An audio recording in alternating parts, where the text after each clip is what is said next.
Avez-vous déjà réfléchi à l'impact qu'un simple acte d'encouragement peut avoir sur la vie de quelqu'un? Barnabé, une figure souvent éclipsée dans le Nouveau Testament, est la preuve que ce n'est pas toujours le protagoniste qui change le monde, mais celui qui marche à ses côtés. Surnommé « fils de la consolation », Barnabé a incarné une foi pratique, démontrée par sa générosité, sa réconciliation et son leadership spirituel. Non seulement il a vu du potentiel chez des personnes rejetées, comme Paul et Jean-Marc, mais il les a aidés à s'épanouir dans leur appel. Mais voici ce qui est le plus intrigant, pourquoi Barnabé, avec son parcours impressionnant, n'est-il pas davantage mis en avant dans les prédications ou les études? Peut-être parce que sa mission n'était pas de briller seul, mais d'être le soutien dont les autres avaient besoin pour accomplir les plans de Dieu. Combien de fois sous-estimons-nous l'importance de petits gestes qui peuvent avoir un impact éternel? Barnabé nous invite à regarder au-delà de nous-mêmes, à reconnaître le pouvoir de l'espoir, de la foi et de la Trinité agissant à travers nous. Dans ce texte, vous découvrirez comment Barnabé a tout vendu pour aider l'Église, donner une chance à Paul, diriger à Antioche et surmonter des défis dans son partenariat missionnaire. Préparez-vous à apprendre de quelqu'un qui a vécu pour servir et laisser un héritage de salut et de réconciliation qui continue d'inspirer les chrétiens du monde entier. Origine et appel. Barnabé, de son vrai nom Joseph, est né sur l'île de Chypre, mais son histoire dépasse largement les frontières géographiques. Il s'est distingué parmi les premiers chrétiens par sa générosité et sa capacité à encourager les autres, ce qui lui a valu le surnom de « fils de la consolation ». Imaginez quelqu'un qui ne se contente pas de parler d'amour pour les autres, mais agit avec un tel dévouement qu'il vend ses biens pour soutenir la communauté. C'est exactement ce que Barnabé a fait, plaçant Dieu et le bien-être de l'Église au-dessus de ses propres intérêts. Son exemple nous enseigne que la foi n'est pas quelque chose que l'on garde pour soi, mais que l'on partage par des actions concrètes. Barnabé n'était pas un homme de longs discours ou de gestes vides, il vivait pleinement ce qu'il croyait. Pensez à l'impact que de petits actes de générosité peuvent avoir sur les personnes autour de vous. Peut-être que vous n'avez pas besoin de vendre tout ce que vous possédez, mais pourquoi ne pas offrir de votre temps ou de vos ressources pour aider quelqu'un dans le besoin? C'est aussi une manière de démontrer votre foi en Jésus. En plus de sa générosité, Barnabé était un leader capable de percevoir le potentiel des autres. Il ne cherchait ni gloire ni reconnaissance, mais travaillait à bâtir une église solide et unie, reflétant la Trinité dans son essence, amour, unité et but commun.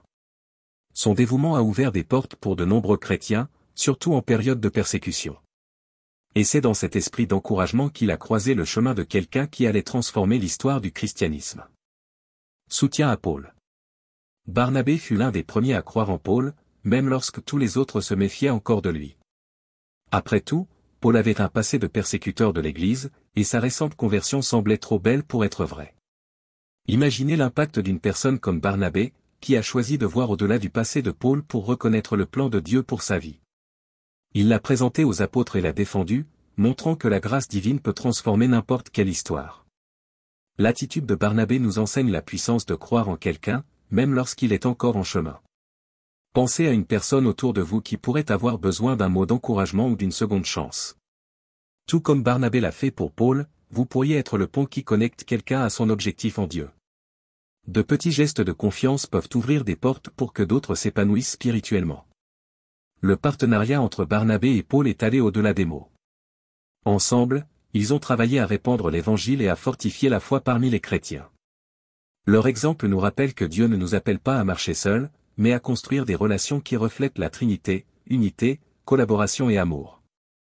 Ils étaient loin de se douter que leur union serait le début d'un mouvement extraordinaire, notamment dans une ville où le nom de « chrétien » allait être utilisé pour la première fois. Antioche, le berceau des chrétiens. Antioche a été une étape cruciale dans l'histoire du christianisme, et Barnabé y a joué un rôle essentiel. Envoyé pour guider les chrétiens de la ville, il a trouvé une communauté vibrante mais diverse, composée de juifs et de païens. Avec son esprit conciliant, Barnabé a travaillé à unir ces groupes, montrant qu'en Jésus, il n'y a pas de barrière. C'est à Antioche que les disciples de Christ furent pour la première fois appelés « chrétiens », un nom qui symbolise à la fois une identité et une mission. La manière dont Barnabé a dirigé à Antioche nous enseigne l'importance de l'inclusion dans la foi. Il a reconnu que l'Évangile était destiné à tous, quelles que soient leurs origines. Aujourd'hui encore, nous sommes appelés à refléter cette même attitude. Pensez à comment vous pouvez créer des ponts entre des personnes différentes, que ce soit au travail, à l'église ou dans votre communauté. La foi n'est pas seulement une croyance personnelle, mais une invitation à vivre en unité avec les autres, comme Barnabé l'a démontré. Barnabé ne s'est pas contenté de diriger, il a également fait appel à Paul pour l'aider dans sa mission à Antioche. Ce partenariat a été crucial pour la croissance de l'Église dans la région. Imaginez la sagesse de reconnaître que diriger ne signifie pas tout faire soi-même, mais partager les responsabilités avec ceux qui peuvent contribuer. Ce moment a marqué le début de quelque chose d'encore plus grand, les voyages missionnaires qui allaient porter l'Évangile encore plus loin. Barnabé et Paul ont entrepris ensemble des voyages missionnaires qui ont changé l'histoire du christianisme. Ils ont parcouru de longues distances, visitant des villes et des synagogues pour annoncer l'Évangile, souvent confrontés à une forte opposition. Imaginez le courage nécessaire pour pénétrer dans des territoires inconnus, sachant qu'ils risquaient d'être rejetés ou persécutés. Pourtant, leur foi les poussait à continuer, convaincus qu'ils accomplissaient le plan de Dieu. Au cours de ces voyages, Barnabé s'est révélé être bien plus qu'un prédicateur, il était un encourageur constant. Quand les villes les rejetaient, il fortifiait Paul et les nouveaux convertis, leur rappelant que l'appel de Dieu n'était pas facile mais qu'il en valait la peine. Combien de fois nous sentons-nous découragés face aux défis ? Barnabé nous montre que des mots d'encouragement, un geste de soutien ou même une prière peuvent être le carburant pour continuer le voyage. Les fruits de ces missions furent extraordinaires. Des communautés entières commencèrent à s'épanouir spirituellement, et le message du salut atteignit des territoires lointains. Le partenariat entre Barnabé et Paul a montré que Dieu utilise des gens ordinaires pour accomplir des choses extraordinaires. Cependant, même dans les meilleures équipes, des divergences peuvent survenir, et la prochaine étape de la vie de Barnabé prouverait qu'il était, avant tout, un homme de réconciliation. Rupture et nouveau départ. Même l'amitié et la collaboration entre Barnabé et Paul n'ont pas été exemptes de conflits. Lors des préparatifs pour un nouveau voyage missionnaire, les deux se sont disputés à propos de la participation de Jean-Marc, le cousin de Barnabé, qui avait abandonné une précédente mission. Paul refusait de lui accorder une seconde chance, mais Barnabé croyait en la réconciliation et en la croissance personnelle. Cette divergence les a amenés à suivre des chemins différents, sans pour autant diminuer l'impact de leurs missions respectives. L'attitude de Barnabé nous enseigne l'importance de voir au-delà des échecs et d'offrir de nouvelles opportunités. Combien de fois rejetons-nous quelqu'un à cause d'un échec passé ? Barnabé a choisi d'investir dans Jean-Marc, montrant que la foi consiste aussi à croire au processus de transformation de Dieu. Cette décision a porté ses fruits, Jean-Marc s'est non seulement réconcilié avec Paul plus tard, mais il est également devenu l'auteur de l'évangile de Marc. Barnabé a poursuivi sa mission avec dévouement, prouvant que les ruptures ne signifient pas forcément la fin, mais peuvent être le point de départ de nouveaux commencements.